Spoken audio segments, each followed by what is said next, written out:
আসসালামু আলাইকুম, আশা করি সবাই ভালো আছেন। তো আমার আজকের রেসিপি জিলাপি, মচমচে জিলাপি। এখানে আমি একটা পাতিলেতে চিনি নিয়েছি, দিয়ে দিচ্ছি অল্প পানি। এখন আমি ভালো করে জাল দিয়ে নিব।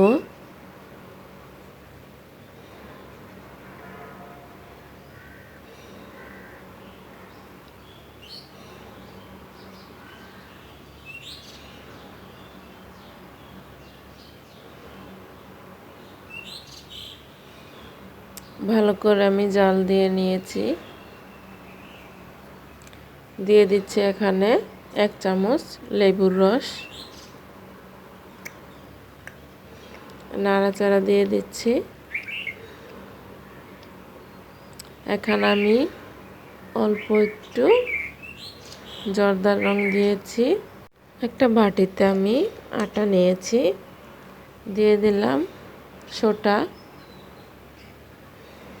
দিয়ে দিচ্ছি স্বাদ মতো লবণ।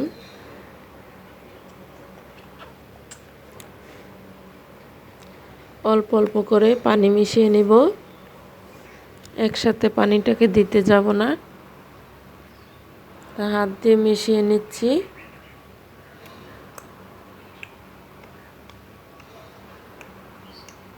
আবার একটু অল্প পানি দিয়ে দিলাম, মিশিয়ে নিচ্ছি।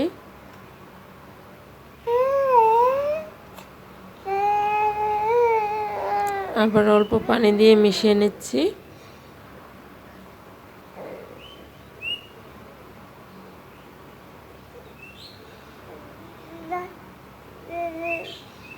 আমি ভালো করে মিশিয়ে নিচ্ছি, দানা দানা থাকা যাবে না।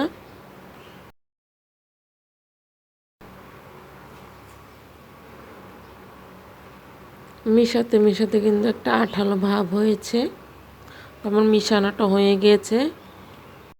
আমি রেখে দেব 10 মিনিটের জন্য। এখানে আমি একটা বোতল নিয়েছি, আমি বোতলের মুখটাকে গোল করে ছিদ্র করে নিয়েছি।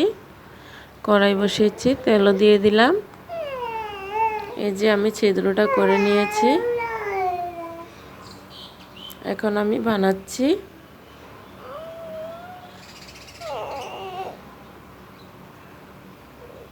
দেখতে পাচ্ছেন কিভাবে আমি বানিয়ে নিচ্ছি।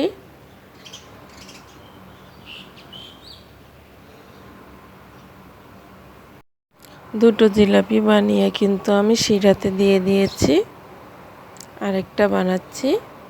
এরকম করে আমি সবগুলো বানিয়ে শিরাতে দিয়ে দিব।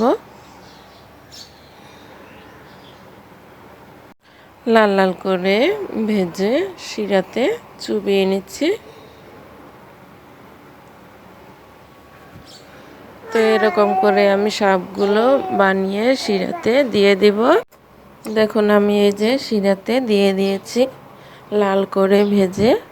আমার কিন্তু জিলাপি তৈরিটা হয়ে গিয়েছে। দেখুন আমি সবগুলো বানিয়ে নিয়েছি। দেখতে পাচ্ছেন এই জিলাপিটা খেতে কিন্তু খুবই মচমচে হয়েছে। তো নতুন নতুন রেসিপি পেতে সাবস্ক্রাইব করে পাশেই থাকুন। ভালো থাকুন, সুস্থ থাকুন। আল্লাহ হাফেজ।